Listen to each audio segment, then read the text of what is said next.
This next artist is brand new. I'm really excited to introduce you guys to her. Her name is Natalie Layne. This is her. Crank it up. Her name is Natalie Layne. This is her song, Steady. What is happening?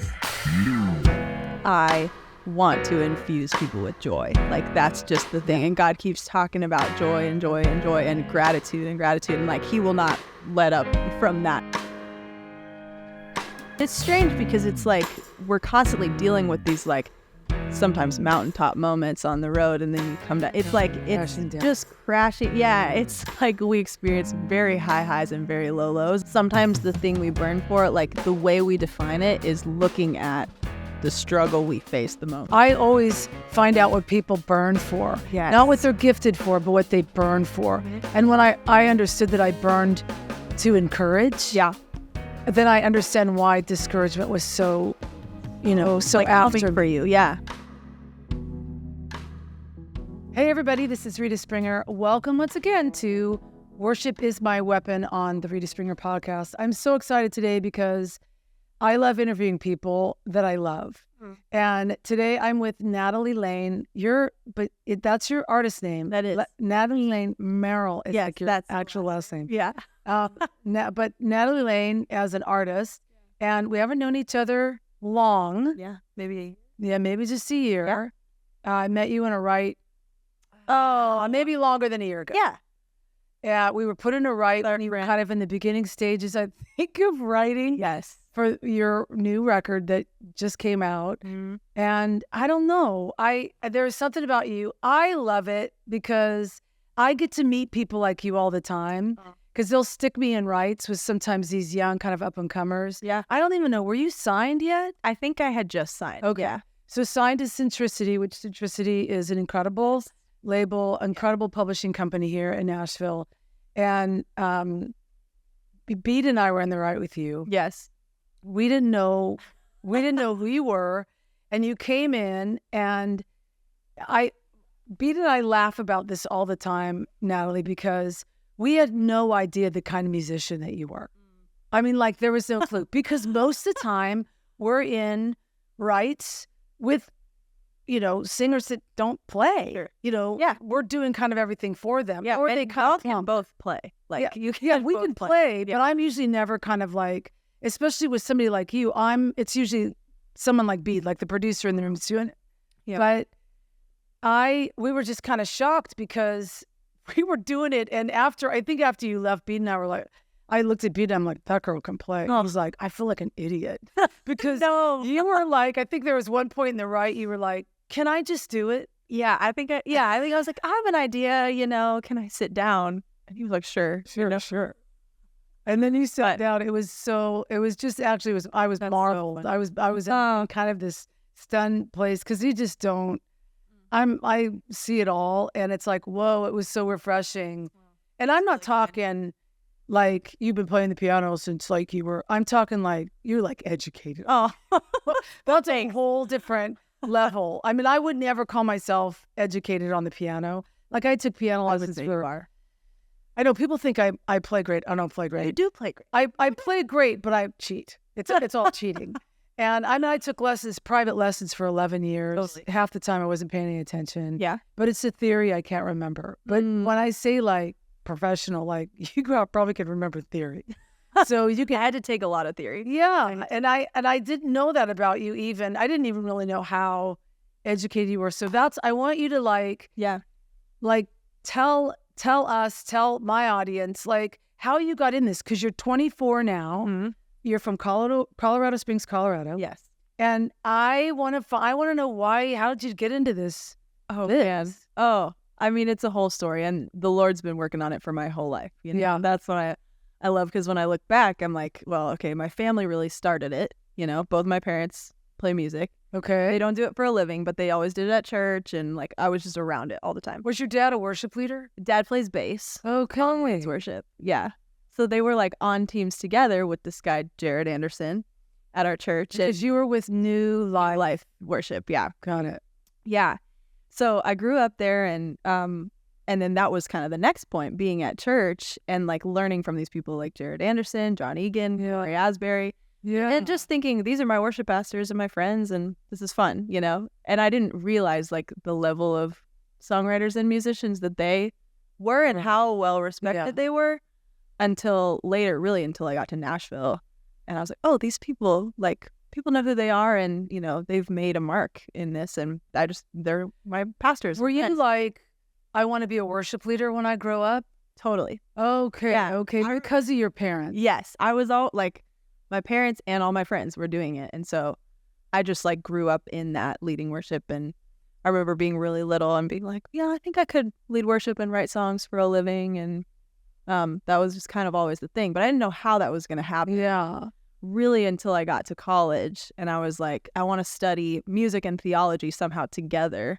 And really start writing songs. And so when I found a school called Belmont in Nashville that kind of had all that stuff that I wanted to study, that was really my entry point into like meeting people and getting to know writers in Nashville. And I never thought I'd end up here, but yeah, Lord knew. I think that I'm always like, because I didn't have that life. I didn't have that kind of like you graduate high school and you go off to, you know, I didn't finish college. I wish I did. But when you come from all the way from there to Belmont, are you actually thinking this is what I want to be? Because people kind of come to Nashville for that. They come to Nashville to find music, so either country or Christian, or so were you coming out here like this is what I want to do? I mean, I knew that I wanted to be a musician, but I never thought I'd be somebody who was like, I'm going to Nashville for this. Like, I really was just coming here for college. And I thought after college, I'll probably move home or I'll move somewhere else to be a worship pastor. So I never anticipated being here even this long. But then, you know, things started moving and happening and the Lord told me to stay. So here we are. I was talking to you when you came in. We were talking about like you didn't just go to Belmont. Like you did Belmont for so long. To get your commercial piano. You call it blah blah blah. Crazy. Yeah. So I came in with some credits, and so I did my undergrad in commercial music, which people think means writing for commercials most of the time. They're like, so you're writing songs for commercials? Well, could, but not really. Just all kinds of music, all kinds of genres is what I was studying in my undergrad. And then I graduated into COVID. So 2020, like everything that I had planned, I was planning to release music and go on this tour and was talking to labels and like everything seemed to be happening. And so all that kind of got canceled. And I was like, you know, Lord, what are you doing? I thought we were just starting something. And so it kind of caused me to like rethink, like if I were to do anything else other than be an artist, what would I do? I kind of landed on, you know, I'd love to teach music, probably at the college level. I just love college students and what they're discovering about themselves and their musical style and their, you know, everything. So to do that, you need a master's. So I just went back and I got my master's during COVID, which is like the best thing to do when nothing else is happening. In school, or were you like online? We were kind of half and half, like online. In the classroom, you know, distanced, and like it was the weirdest way to get a music degree, you know. Yeah. Like playing together wasn't even really happening. But I'm so glad I did it when I did, because then when we could tour again and do music, it was time for that, you know. Well, you also like shadowed. We were talking about Bernie Herms. Yeah. Like that's not just like, that's a pretty big gig. Yeah. Like as an intern to shadow someone like Bernie. Yeah. And you were telling me that you just followed him around and just... It was so cool. So if people don't know who Bernie is married to Natalie Grant, and people associate them together because they do so much together. But he, I mean, has this entire career that is like, he's insane. Bernie's insane. Producer, arranger, writer, like his mind blows me away. So Belmont paired me with him. Because you sign up for this program, and they just pair you with who's volunteering. Pair you with someone who, you know, they're like, your career might kind of mirror theirs in some ways, and you know, and so they paired me with Bernie, and I mean, I didn't even know what that would mean either. Yeah. but I just got to learn so much from him. And I love producing and arranging as well. So Yeah. watching his brain in those kind of settings was so cool. The first day I ever met him, actually, we show up at Blackbird Studios, and it's like, you know, there are 30 string players in the room, and he's like running around, you know, calling the shots, and he's like doing jumping jacks and push-ups, and like he's just everywhere. And I learned so much from his process, and I love even that, the music theory and that, the details and the way that he can lead people. It is kind of cool to find that out about you, because when I watch you do what you do, I can tell as a musician, but you know, when you're watching even your little TikTok stuff that you know what you're doing, and that you've got a production ear, which not all girls like your age going into like even Christian music, you know, I've talked about it with a lot of, you know, producers in town and writers that I write with, that it's really easy. You see this a lot, which kind of bothers me, but where young girls are kind of molded all the time, but young guys aren't. Yeah. You know, it's easier to mold a young girl artist. Yeah. And most of them, that is. Yeah, it's most of them, they don't really play an instrument, or maybe they play one instrument, but they don't come in with like a production or even knowing like what they want or what they want to sound like. Totally. Yeah. And it really, really helps. Yeah. It helps a ton. Come in knowing what you want to sound like, even knowing, I would even say, knowing like the producers that you love. Yeah, for sure. And the sounds that you love, because if you just sign with the record label, and then you let them do it, you're probably going to end up sounding exactly the way they want you to sound, not sometimes the way you want to be heard. Yeah. And that's what I loved about you. I'm like, no, that girl came in knowing, because if you've studied commercial voice and you're studying all those kind of genres, you kind of, you kind of stick with the jazzy kind of, you love that. I love that. Which I thought that's so fresh to like worship music and to Christian music, because we don't have a lot of that. No, you don't hear. And I think it drew me to you, because I was like, okay, this girl, she beats to the rhythm of her own drums. She's got that production side, and you're actually kind of cutting edge in wanting to do something that I don't think is. Wow. I don't think it's. I mean, do you see it? No, and that's what makes me excited about it. Yeah, I'm like, I mean, I think that was one of the questions I wanted to ask you. Like, I was alone in my era with the sound that I had, with the voice that I had. And so you almost have to like carve your way, because it's never been done before.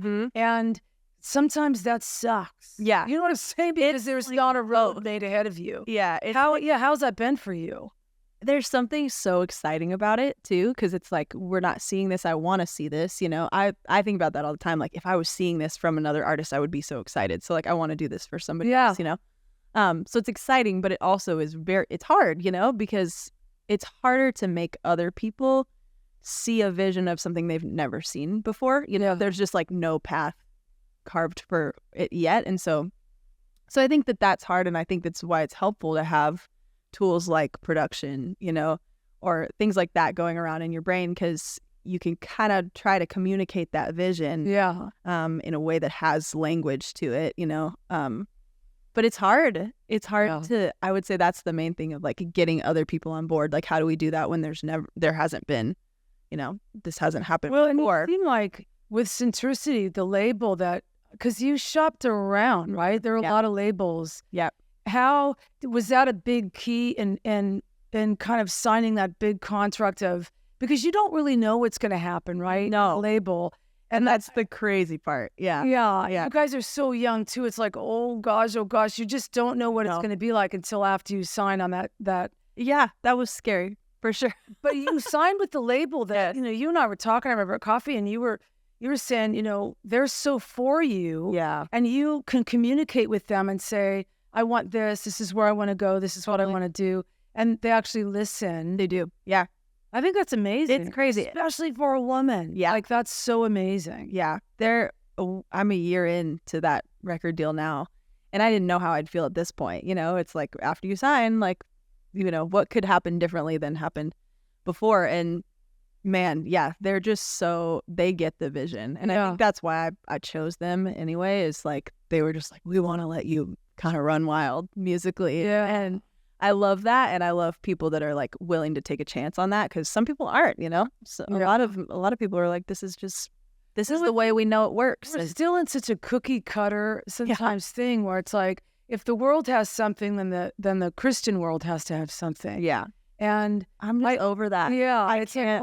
Especially, I just if young girls, like if young artists that are women are watching, nothing against the guys. No, like there is so much more pressure on a young girl, and I just like, can you just will you stop it? Can I just stop it? Yeah, because there's so much I think God wants to do. Yeah, with the things that He's given us. Yeah, and I mean, spending years just kind of like pioneering the way for different sounds and different things. I'm always like cringing when I see the same cookie cutter thing over and over again. So I love the fact that you're doing what you're doing. And I love that about you. You have pioneered it for us, and I think you call people out when they, are in the cookie cutter thing, because like we don't need more of that. You know? We need people with vision. I try. I think sometimes it's when the system. Yeah. There's so much in the system, and they just keep spitting out the carbon copy. It's harder, but I think there is a new era. I do too. I see it right now more than I've ever seen. And have you because you've been on the road? Yeah. Have you been like seeing to young girls come up to you on the road? And all the time. How do you encourage them? Oh man. Well, it's like the sweetest thing. That's my favorite part. Is when people come up. A lot of young girls come up and be like, I love this is like a different sound, like it's a new thing.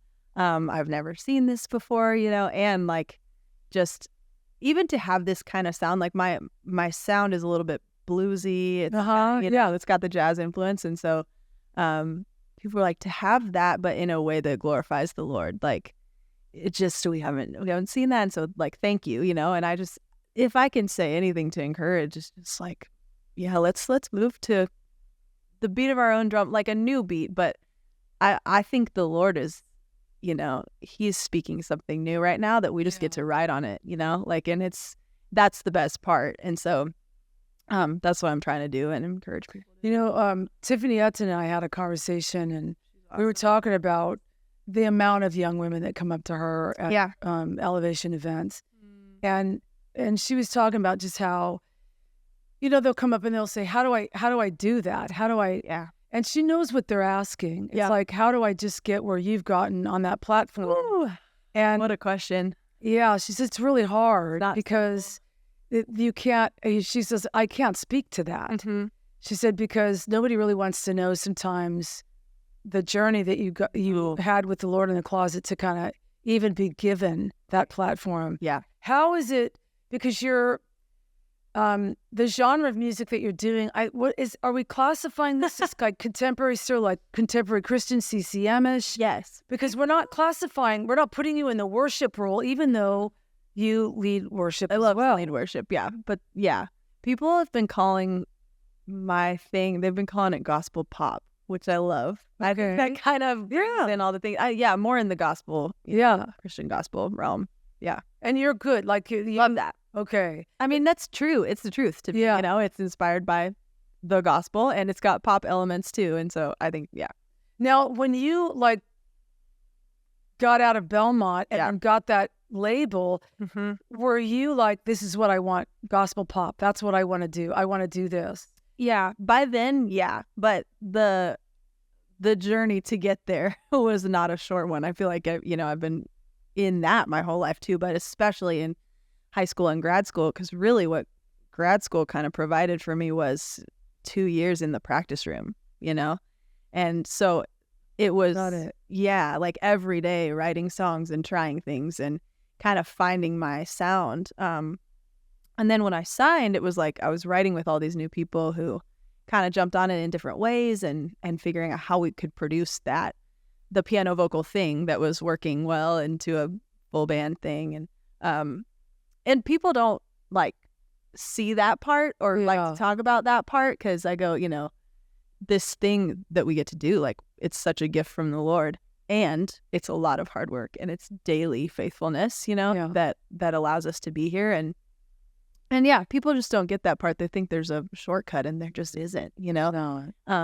But I'm grateful there's not, because what it's built in us, is so much better than if we had taken the short way. So I'm grateful for it, but it was a lot of, daily practice, hard work, And you stay super busy. Mm-hmm. Like you are, when you're not on the road. Sometimes too much. Yeah. Yeah. Do you find that you have to balance that, Natalie? Because, being so young, you're thrown into this life of, you do a record, you write for a record, that's a whole season. So much. And then you record the record and you launch the record and then you got to tour the record. Yeah. Like, is there part of that all of that's exciting, but again, like you're talking about, it's exhausting. Yeah.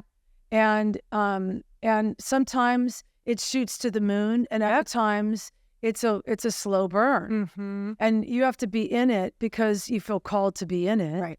How are you with just almost like balancing your time so that you're not constantly stretched in 5 different directions? Yeah. And promising things that you're over delivering. Mm-hmm. Mm-hmm. I feel like that's the constant battle, because the thing I like about it is that, it kind of goes in seasons, right? There's like a writing season, there's a touring season, there are different seasons, but the hard part of that is that you have to figure out new rhythms for each season. Like the same thing won't work in 3 months that does now in your life, So I've found that that's hard, because once right now I'm off the road and I'm in a great rhythm of Sabbath and rhythm of like, we're in that. But once I'm on the road in, 2 weeks again, that'll look different. And so just constantly like kind of tweaking and changing and looking at the schedule. Like I really have to stay on top of that, of my time and what that looks like, and asking the Lord, like, what do you want me to be pouring into right now, more specifically, because I know that's going to change in maybe a matter of months. So, but I like that there's, different things we get to pour into, that's part of the magic of this to me, and why I'm so grateful for it.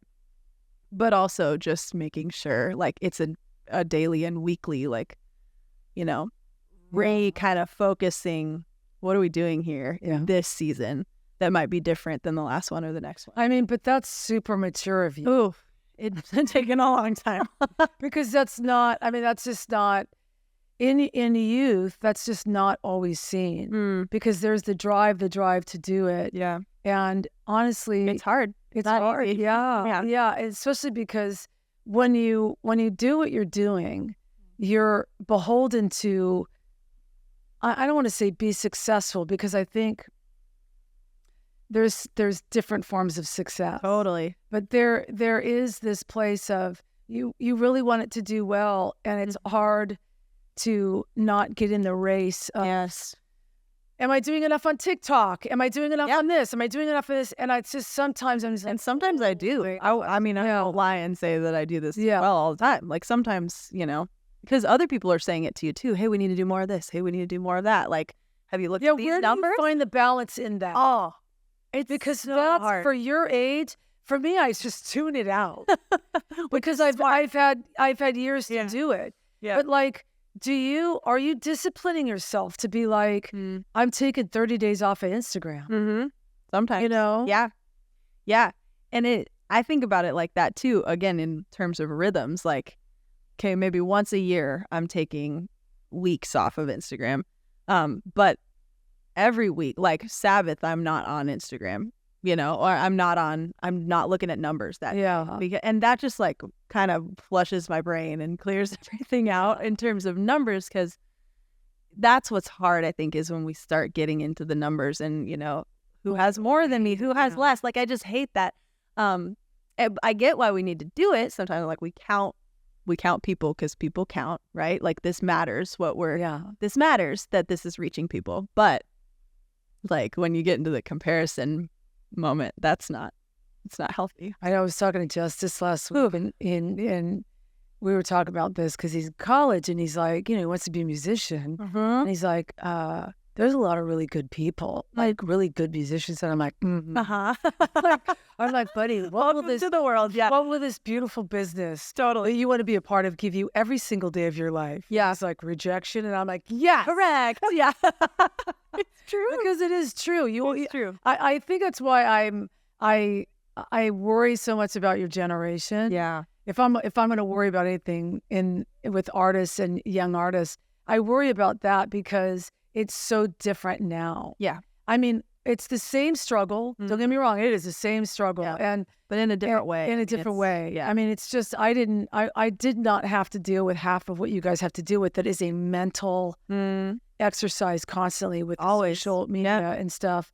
But it's almost like ride your tail. Yeah. And I understand the whole numbers thing. Yeah. But keeping the focus on, did God call you? Right. Is God the one that's doing this with you, for you? Is God's favor on your life? And what does he say about you before the numbers say anything about you? Totally. Like and do you, like, are you in a discipline, like even thing with the Lord where it's not religious, but where you're like, I have to do this every day because if I don't do this every day, I'm not going to make it. Oh yeah, totally. And there are specific, even like times of day that I have to do. I have to start my day like, yeah, Lord, what do you say about me? Also, you're above all this. Like, and when I get to heaven and meet you someday, like, you're not going to say, how many records did you sell? You know, you're not going to say, what number did your song hit on the charts? Like, no way, you know? And so I have to, like, I just think that sort of eternal mindset to start a day is really powerful, you know, because we can get just so in the weeds of like what today might hold. And so I think that, I mean, starting my day, and then always before I go on stage, I have to check in with him and be like, hey, whatever happens here, if it's good and I feel great about it, that actually doesn't define me. If it goes terrible and I feel bad about it, that actually doesn't define me either. Like, I have nothing to prove and nothing to lose. Like, it just, pep talk. Yeah, it's like, I actually, like, I hope that this meets people where they are, but really the only person that can do that is you anyway. So yeah, like, I just get to be here, and like, what an honor that is. So it's stuff like that, and I don't do that well all the time either, but stuff that can bring me back to that mindset. It's all about mindset, you know, and I'm continuously like trying to keep it there in a good place. What would you say is the thing on the road that you always have to keep in check? Like, is it thoughts? Is it like comparison? Is it, you know, I mean, what is it for you that you're like, the Lord always has to be right there? Yeah. The road is kind of a unique battle, I think, because it's also like you're physically exhausted too, you know, like you're not getting maybe as much sleep or getting to take care of yourself. Like, it's just, so it's also like, okay, I don't feel my best today. Lord, help that too. Like, as much as you can fix that, you know? But then, yeah, I mean, just keeping that on focus too. And I think actually being on the road it almost is a little bit easier sometimes in that, because I get to look in the faces of people and see what God is actually doing and not making up in my mind what he could be doing or, you know, or what I want to have. Okay. You know what I mean? So if I can see it, I feel like I get to see more fruit on the road. And that probably peps you up. Oh, yeah. It's awesome. It's like, oh, yeah, this is why we do this. It's actually the numbers or whatever. But this person who this song changed their life, like that means way more. Yeah. You know, so I feel like it's actually sometimes easier when you're there. And then when you go home can be the hard part. Yeah, we've talked about that. Yeah. Yeah. Yeah, I mean, as a single girl, how do you come home alone? Mm-hmm. You know, I mean, how do you process that? Mm-hmm. Because you still have the desire to get married and have kids and have a life that's not this constant thing all the time. Yeah. How is that for you? I mean, you're only 24, so you got this whole world ahead of you. But Yeah. Well, I think it starts with like, you know, when I come home, knowing like who is my actual support system, who really, really knows me, you know? yeah. So I have roommates, which is awesome. You know, my family is amazing. I'll call them, and, you know, I go to church, and that's like, those are my people. And so, yeah, I think that's important for me too, because you're coming off the road with like, you know, you're playing music for strangers who actually think they know you a lot of the time. But then you come home and you're like, okay, who actually knows me? Yeah. You know, and so keep making that differentiation has Oh, been that's helpful. Yeah. You know, yeah, that's hard sometimes too. But it's strange because it's like we're constantly dealing with these like sometimes mountaintop moments on the road, and then you come down. It's like it's crashing down. just crashing. Yeah, it's like we experience very high highs and very low lows, and so trying to steady that has been Yeah. the thing for me in the last And 5 years. Yeah. Same. It's the same. Is it the same always? Yeah. Yeah. How do you deal with that? For me, I think I really struggled with depression when I would come back.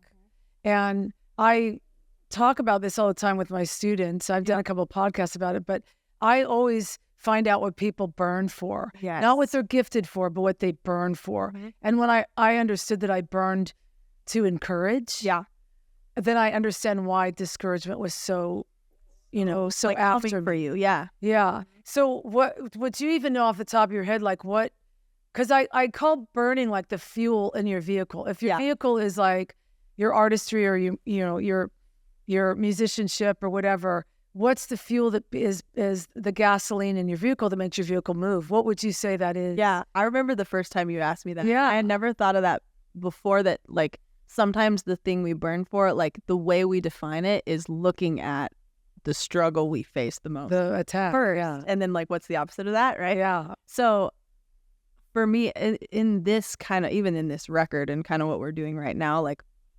I want to infuse people with joy. Like that's just the thing. And God keeps talking about joy and joy and joy and gratitude and gratitude. And like he will not let up from that. Yeah, it's all over theme. stuff. Yeah. Yeah. And so, but with that, then like when I'm, when I get off the road or whatever, I don't even know like a word for the opposite of that, but it's like, it can be discouragement. It can be, sadness. It can definitely be that. And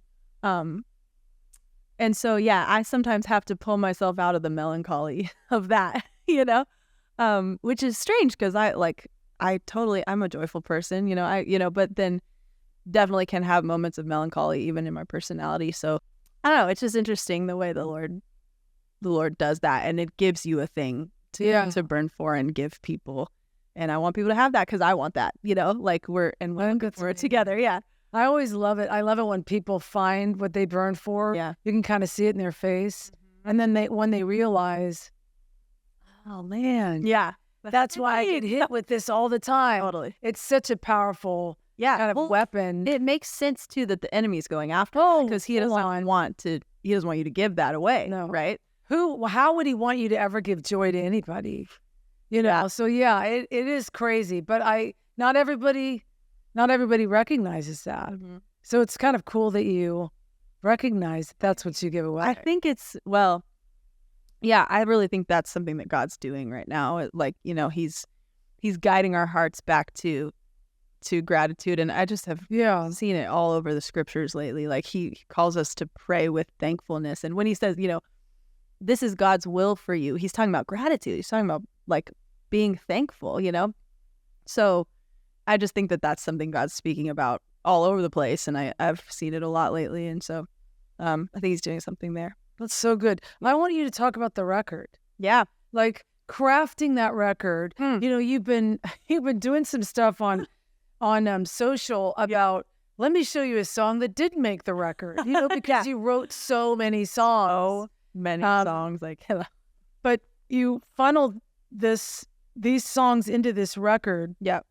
And tell me about the finished product of that and how you've been with it. Yeah. I'm so proud of it because of the process that it took to get there. Yeah. It was a long process. I mean, you were part of that. Brutal. Like, yeah, it's always a long process, but we wrote more than 100 songs. That's insane. Yeah. That's insane. Yeah. I don't think I've ever done that. Really? No. Yeah. And it's, but I mean, I wouldn't change it. That's what, like over 70 lost songs. I know. When you think about it. Oh, and I struggled with that in the middle. Lord, we are like spending so many days here with songs that nobody will ever hear. And he kind of caught me in that too. He was like, whoa, like if you think this is meaningless, like what if the people in the room needed that song? What if you needed that song? Yeah. What if, like he's like, it's not going to return void, just because Yeah. thousands of people. It's just so sad. I know, but I'm like, our Thursday that we spent so long on this song. So yeah, I'm proud of it because we went through a lot of songs to get to the ones that we have. And, but it was cool because a lot of times I start a project or start a record and I know exactly what it's about. I'll go, this is the theme and this is, what that's like. Like, this is what God has given me to say. And I really did it. It is rare for your age, but yeah, most of the time that's how it works. But with this one, it wasn't like that, which was kind of strange. I knew the sound though. And I was like, we're building it around the piano. We're building it around kind of these joy elements, and then as we kind of worked off of that sound, the themes started to come up of gratitude and kindness and what God's doing in the world today. And so that was interesting for me because I had never made a record like that before. But I mean, it was cool because the themes took shape the longer that we went. And so we actually got some songs later in the process that I don't think we would have gotten to had it not gone like that. So I don't regret writing 100 songs, even though that was a lot. But then, we got to the point where we were picking songs and just everything kind of fell into place all together. And we just prayed over it. Like, Lord, let these songs be joy songs for people, and that's exactly what they've become. So that's cool. Now to hear from people, like everybody, I start the day with this record and it just it gets me in the right perspective. So such a like a lifting. Which that's what I want. Again, it's not like that's not. Yeah. Yeah. I mean, when you're writing about gratitude, I think I've heard a lot of songs that are kind of sad gratitude. Like sad. Weird. Thank you. I'm so sad. Right. But what is that? Yeah. So that. I remember talking to you when we were writing one day, and you were kind of talking about this concept, and I was like, kindness, gratefulness. Like she wants to really write an album of joy. Yeah. And I was impressed by that because, our artistry sometimes is teetered toward the dark side. For sure. Well, because we get all in our feelings, I know, but it was a kind of a fresh breeze. Yeah. I think I've only written with you a couple times, but both those writes were like, oh my gosh, this is like like you kind of bounced out of the studio. Yeah. Like, God, that's great. It's awesome. Yeah. And I love it because I think people need those songs. People need songs for like everyday moments too, for dancing in the kitchen and preschool pickup and just put it on in the car and have a good time. Absolutely. I know that back in the day, I still think her name is Becky. Back in the day, the demographic sometimes for Christian radio is this fictitious minivan driving woman named Becky. Yes. And I used to always think, I mean, I was in my late 20s and 30s when I found out that Becky existed. Now I was always like, I'm running Becky off the highway because I just was so like, my voice was so rough and tough. And at that point, Becky just needed something like really sweet. Sometimes, But I love that Becky's getting some joy right now. She's getting some joy. That's what we're giving Becky right now. Because you've done really well on radio. It's been good. And I mean, your album's kind of climbing up there, and it's wild. I think that's amazing. It's so fun. We were talking to the other day about, don't sweat the long route. Oof, yeah, because everybody wants it quick, and there are some people that just used to shoot straight to the moon. Totally, get straight to the moon. Yeah, and sometimes it's just a harder route. I always think about. Just the Red Sea. It's like they could have gone an easier route to get there, and they took the longer route. Yeah. And they still wandered the desert for 40 still, years. There were some But things. it just, sometimes when the Lord takes you the slower route, just don't sweat the slower route. Yeah. It's probably the Lord. Unfortunately, yes. The timing of the Lord. And even though sometimes it's hard, like it's a little harder to be like, okay, well, how long is it going to take for this? And how, because you feel the pressure of that.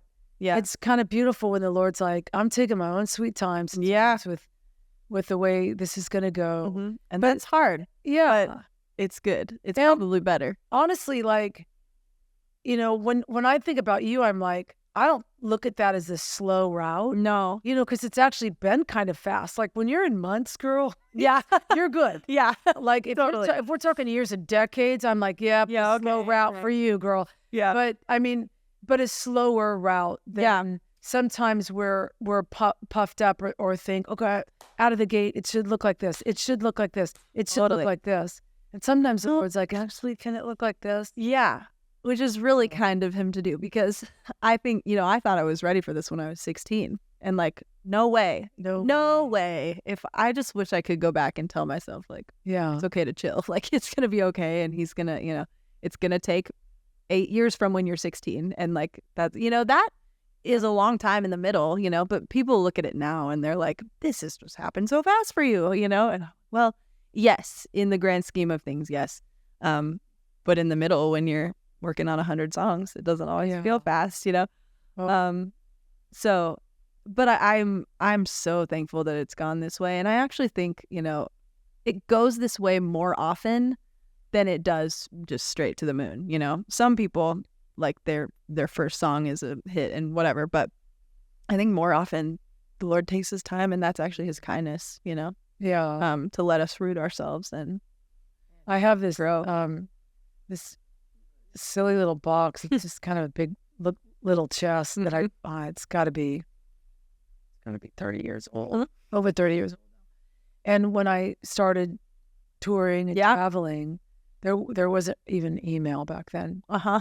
And no texting or anything like that, no social media. And I would just get letters in the mail, but I would get letters in the mail that would go to either the label, or when I was writing for Vineyard, that would go to the Vineyard head office. So it would sometimes take weeks and weeks to get to me, because it'd be in another, folder, and finally head to me in the mail. And I just remember back then, maybe 25, getting some of these letters. And I remember the Lord just said, keep those. Keep those. And you can't even open the chest without letters falling out. But I've kept them in my storage unit. And every time that I questioned the slow road, the Lord said, go read a letter. And I would just sit on the floor. And, when you're reading letters of people's, stories of where their babies came back to life under the sound of your song, or somebody got delivered of drugs when they played your record.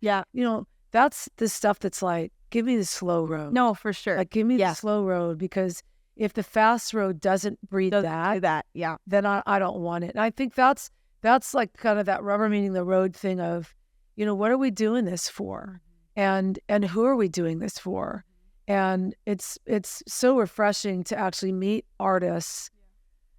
And I do meet them a lot, which is so precious to meet, like, grounded people like you that are like, oh no, I feel like God called me to do this. And I'll never lose that. God called me to do this.